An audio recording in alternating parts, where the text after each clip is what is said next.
national security to global corruption. This is the Muckrakers on today's News Talk, TNT. Welcome to the Muckrakers, everybody. Today is Thursday, August 8th, and we will be discussing important headlines coming out of the United States, which are sure to have an international impact. So during the next hour, we will specifically take a look at the lawsuit against Google, in which a U.S. judge ruled that the mega corporation has built an illegal monopoly. We will also deep dive on Google, its connections to the intelligence community, and its various methods in censoring and suppressing dissenting voices online. But before we get into that deep dive on Google, I do want to discuss a very interesting story, again, coming out of the United States, which focuses on a Pakistani national who has alleged ties to Iran, who has been arrested for allegedly plotting to assassinate various officials within the United States on both sides of the political spectrum, including the former president, Donald Trump. So that's what we have coming up for you on today's episode of the Muckrakers on TNT. I'm your host, Taylor Hudak. I'm joined by my fantastic co-hosts, Andrew Eborn and Basil Valentine. Andrew, I'm going to hand it over to you straight away. Break down this latest news item for us on this Pakistani national who has been arrested for allegedly plotting to assassinate various officials. Again, this is such an interesting story given the geopolitical landscape and the geopolitical context that we are seeing within the political sphere within the United States. So lay out the facts for us, and then we'll open it up to a broader discussion. Absolutely. And it's a delight that today is the 8th of the 8th, which is incredibly lucky, not only for people around the world, but also the 8th of the 8th is Octopus Day, Octopus TV and various other things. So let's have a look at the facts as we know them. A Pakistani national, a 49-year-old Saeed Faisal Shahzad. He's been charged with plotting to assassinate former President Donald Trump. Basically, he faces federal charges, including attempted murder and threatening the president. Apparently what he did, he was alleged to kill Trump at his Mar-a-Lago estate in Florida. What's interesting is the plot was uncovered by law enforcement officers through a combination of surveillance and intelligence gathering. And I always say, look, every move that you take, every breath that you take, they're watching you. And I'm going to be doing a deep dive into what that means. As I say, data is the new currency, and we'll be talking about Google in a bit. So what are the legal proceedings? Basically, he's currently in custody and legal proceedings are ongoing. Authorities are investigating the case, so we're going to get more and more about this sort of side. What it does highlight in this extraordinary time is the ongoing security concerns and threats against high-profile figures. And a very different high-profile figure at the moment, Taylor Swift. She was due to do a concert in Vienna. I was talking about this morning, and she's abandoned that in spite of the zillions that it would have earned her, again because of one of these threats. So we need to be aware of what's going on in the world, and various surveillance companies are enabling us to do that. Yeah, great breakdown. Thank you for that, Basil. I now want to turn it over to you. So what's interesting about this story, well, there's many elements of it that are very interesting. However, the criminal complaint against this individual, this Pakistani man, was just unsealed a few days ago, earlier this week. However, the arrest actually took place on July 12th, so just about a month ago. In fact, July 12th, of course, was just one day before the assassination attempt against the former President Donald Trump. Do you find it interesting or telling that this information is now being brought forth before the public? Well, certainly, but the first thing I've got to mention is I've got a different name from the one Andrew mentioned. I've got the name Asif Merchant as being the one associated with Iran in connection with a plot to murder various people, including Donald Trump. He was indeed arrested on July the 12th this year, allegedly for attempting to trying to recruit a hitman in New York. But it turns out that that hitman was, in fact, an undercover Federal Bureau of Investigation agent, which leads, of course, to the question, well, to what extent was Merchant trying to recruit the hitman, and to what extent was the hitman seeking to inveigle Merchant into a plot? Of course, the wider ramifications of this are that there's every chance the United States could be involved in some kind of hot war with Iran in the very near future due to its ironclad support for Israel following Israel's assassination of Ismail Haniyeh of Hamas. Of course, in Tehran, he was there for the inauguration of Pezeshkian. So therefore, the United States may well be looking to garner wider public support at home for hostilities with Iran. And what better way to do so than to produce somebody supposedly involved in an Iranian plot to assassinate the ever-popular Donald Trump. Now, first of all, Asif Merchant is a Pakistani national. He made regular visits to Iran, but I don't think you can necessarily pin this plot on the Iranian authorities. And secondly, well, the Iranians, for their part, Pezeshkian, he has actually asked the supreme leader of Iran, Ali Khamenei, to refrain from attacking Israel, saying the potential effects could be crippling Iran's economy, infrastructure, and even possibly leading to the country's collapse should Iran decide to hit Israel hard, as had originally been mooted. So it's a complex situation. Asif Merchant, it's been revealed he had no previous criminal record. The Pakistani authorities have found no trace of him whatsoever as having any criminal background.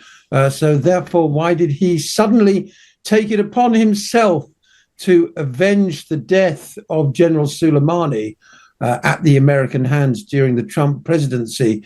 Seems a sort of slightly unlikely story all round.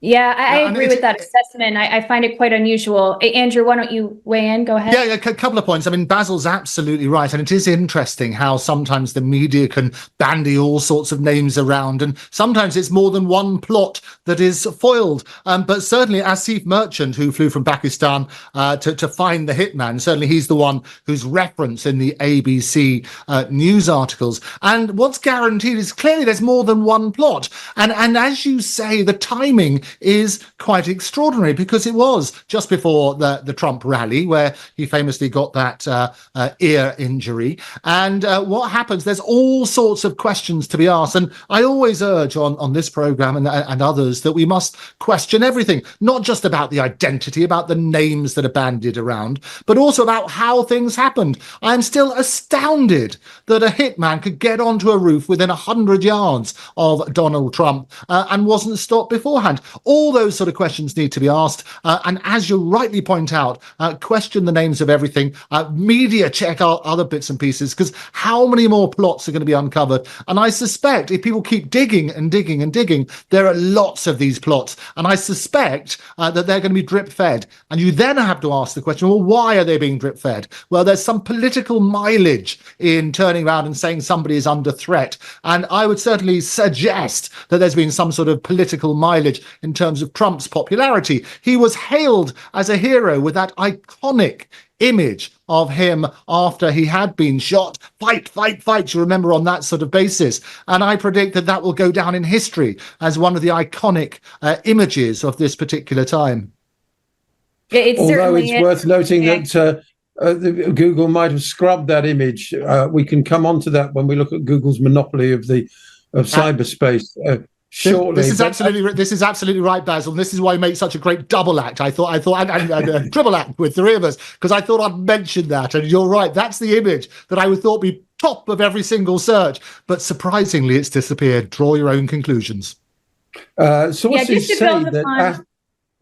Yeah, go on. I just wanted to build upon quickly your point that you had made, Basil, which was that the story seems quite unlikely. And again, this is regard to the Pakistani individual, Asif Merchant, because according to the U.S. Attorney General for the Eastern District of New York, he actually stated, and I'm quoting here in the reports, that this individual was working on behalf of others overseas. So you see a connection being made between his activities within the United States when he arrived in the United States in April and his working with and connecting with those overseas. So they're trying to definitely establish some connection between a threat to political leaders within the United States and perhaps our enemies, U.S. enemies over in the Middle East. So that's an interesting point to be aware of. But I also just want to again remind everybody that since the arrest took place, that was July 12th, and since the story broke out, a few key things have happened, of course, that we have touched on this program.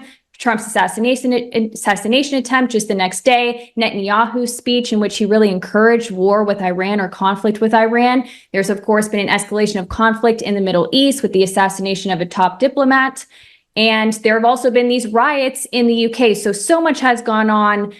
And I think it's just important to understand this latest development with this individual merchant in the context of those few key points. But why don't you go ahead, Basil? Yeah, I mean, amongst the sort of narratives being presented as pointing to his potential guilt is that Asif Merchant traveled to Iran several times between November 2017 and April 2024 on 3 passports. And he stayed in Iran from November the 2nd to November the 14th, 2017.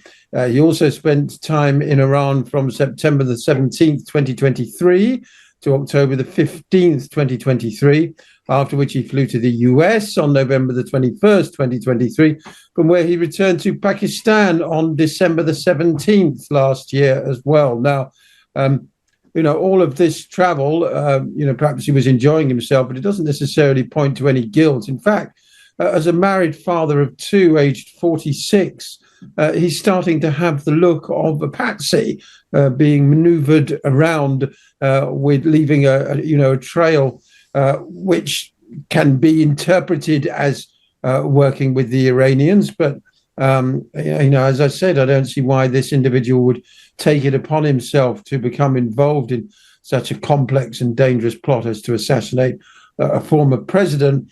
He also traveled to Iran from Karachi airport on January the 15th this year, returning on February the 12th. April the 1st, he again took a flight from Karachi to Iran and returned to Karachi on April the 8th. He finally traveled to the US via Turkey from Pakistan on April 11th of 2024. It's known that the United States doesn't really have many of its own operatives taking those kind of routes. One wonders whether Merchant is himself some kind of security asset. And like so many before him, once he'd done his international travel and the framing was right, then he suddenly found that the accusations were being pointed at him and he was no longer required.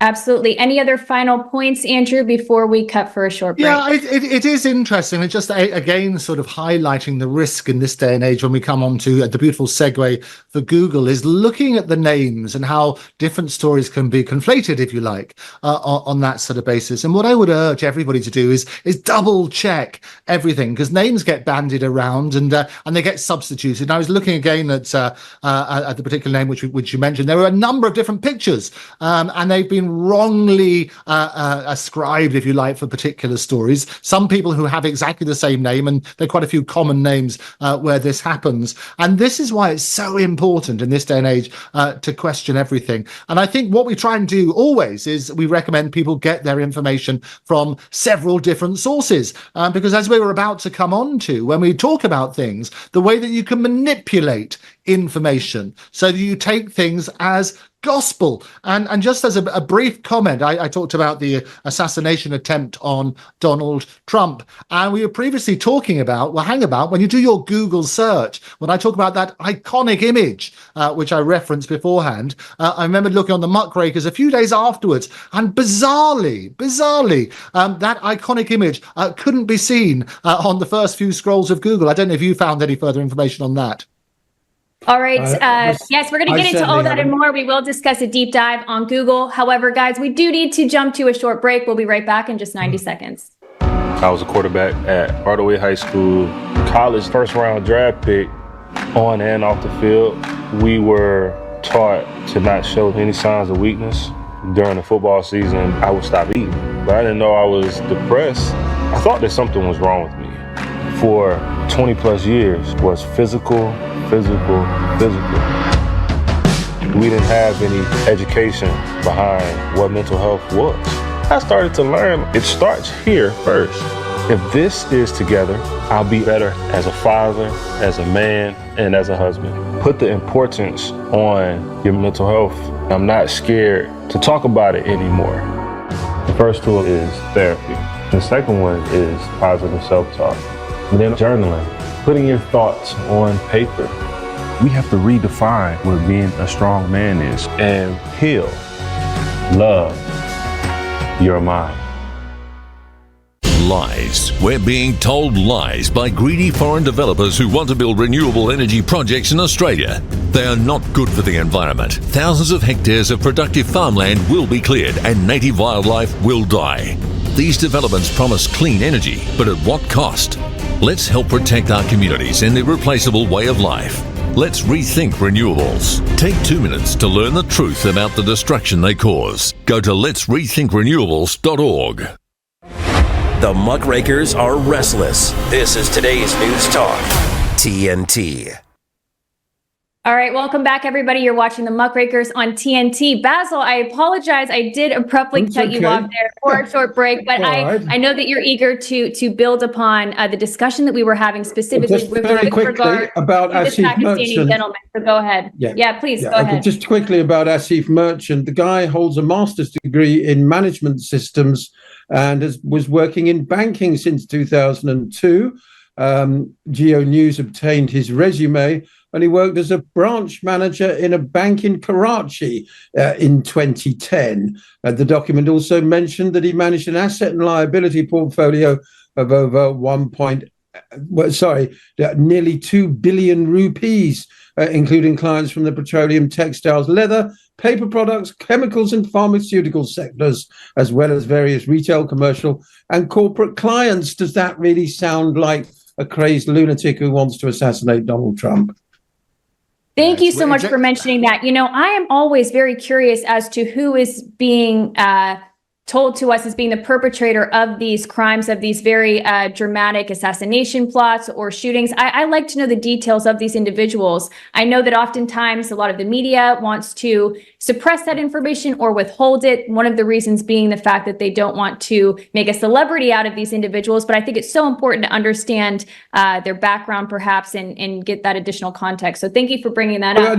Absolutely. And you have to say to yourself, very quickly, you have to say to yourself, you know, was he unlucky in recruiting a hitman? That the guy he got in touch with, I've no idea, through the internet or the yellow pages, just happened to be actually a member of the FBI. That would be very, very unlucky, as well as unprofessional on his part, though, you know. I have to say, I find the whole thing extraordinary, which is why when we start banding these names around, is that you're quite right to ask these questions, because it sounds like something out of the movies. You know, I want to recruit a hitman. Well, here's somebody from the FBI. I mean, I don't buy it. I think we need to dig a bit deeper into that sort of stuff. It doesn't make sense. And why is it being drip fed? And why there are so many different names? I think this is what highlighted at the very beginning when you're looking at this sort of stuff, because there are so many different people. And I can guarantee, in the same way as we predicted the vice president Kamala's running mate, I can guarantee there will be more names bandied around. And what we should do is just question all of them. And actually, before we condemn anybody, let's wait for that evidence. Let it go through the due process. So rather than just saying, oh, here's a name and so on and so forth, and here's their wonderful background, and rupees are not worth very much anyway, so $1 billion is not worth tuppence halfpenny. But the reality is that we do need to ask those questions rather than just rushing in. And that's that weird thing we have in the news, but people elsewhere apart from on TNT, what they will do is the rush to be first. It's not the rush to be accurate, it's the rush to be first, because you want to break a story and so on and so forth. And I think, if anything, this is another one where we have to question everything, take a step back, work out, look, is this really the elements? And if not, are there particular questions that should be asked? And we will continue to ask those questions. The whole case reminds me of one that surfaced in China a few years ago, where a woman paid a hitman thousands of yen to assassinate her husband, to murder him. And then she went to the police to complain that the hitman had defrauded her and had not carried out the execution. True story. I love it. And this woman is going to be a guest on the Muckrakers next week. It's going to be good. It is quite extraordinary. Question everything. We always say that. Exactly. Now, gentlemen, I do want to turn our focus over to Google, do a deep dive on this company. Also, this recent lawsuit. The company seems to be in quite hot water, I would say, right now. And I'll hand it to you, Andrew, to give some of those details. Yeah. You are a legal expert, a lawyer, but yeah, so Google is in trouble, but we don't really know what the outcome could be. It seems that Google is going to appeal this recent ruling. So why don't you just lay out for us? Yeah, well, I was looking, and absolutely, and I always like to put things in perspective and get the latest news about what Google is worth. And it tells you what a sort of global gorilla it is. In Q2 of 2024, the total revenues was $84.74 billion. That's $84.74 billion, which is absolutely huge. And it's anticipated to reach $273.37 billion in 2024. And just to put that in perspective, Google itself, as you probably remember, was founded in 1998 by Larry Page and Sergey Brin when they were PhD students at Stanford University. And the company quickly grew and became the leading search engine and expanding into other digital services and products. Now, when you get that big and that enormous, obviously the lawyers all had their eyes on you. And in particular, the European Commission began investigating Google's dominance in search advertising in 2008. In 2010, there were various investigations and fines were imposed by the European Union, including about anti-competitive practices, about search abuse of its search dominance, and unfair practices, as I say, in advertising. In 2017, just to talk about the billions again, the EU fined Google $2.4 billion for manipulating search results in favor of its own shopping services. It's what I said beforehand about making things disappear, and I referenced Trump, and I think Basil might have some points on that in a bit as well. But to manipulate the results when people are relying on those search things, that was the complaint in that sort of side. 2020, the US Department of Justice had filed a landmark antitrust lawsuit against Google, accusing it of maintaining an illegal monopoly in search and digital advertising. And in 2021, the EU imposed additional fines and restrictions on Google, focusing on its Android operating system and online practices. And I think, just to give sort of Basil an opportunity to respond, because I know he wanted to mention something about the Trump case, it's putting this into perspective. Is this global gorilla worth absolutely billions is controlling, if you like, how we get information. So if you tap in a search request and it promotes particular answers to you, it basically will give you the narrative, whatever narrative the person who pays the most for gets you to do. On a simple basis, say, give us the best plumber in the world. Well, whoever pays the most money is the best plumber. Exactly. I'm a little bit skeptical if we are going to see any real change here, because as I mentioned, this is going to head into perhaps appeals phase. And even if Google were to be fined, for example, I doubt this company is going to be broken up, or at least elements of it is going to be broken up. I think it's just going to be perhaps fined, if it even is fined. And then where is that money going to go? Just back into the same corrupt US system. So I'm not too hopeful. What about you, Basil? How do you see this? How do you see an outcome with this? Well, the great thing about Google from the early part of this century was that, it totally revolutionized search. I'm old enough to remember Alta Vista in the pre-Google days. And then Google came along and you just got much, much better results. It was as simple as that. It was totally neutral and, produced whatever information, whatever links you wanted. Now, it's changed quite dramatically over the last 10 years in so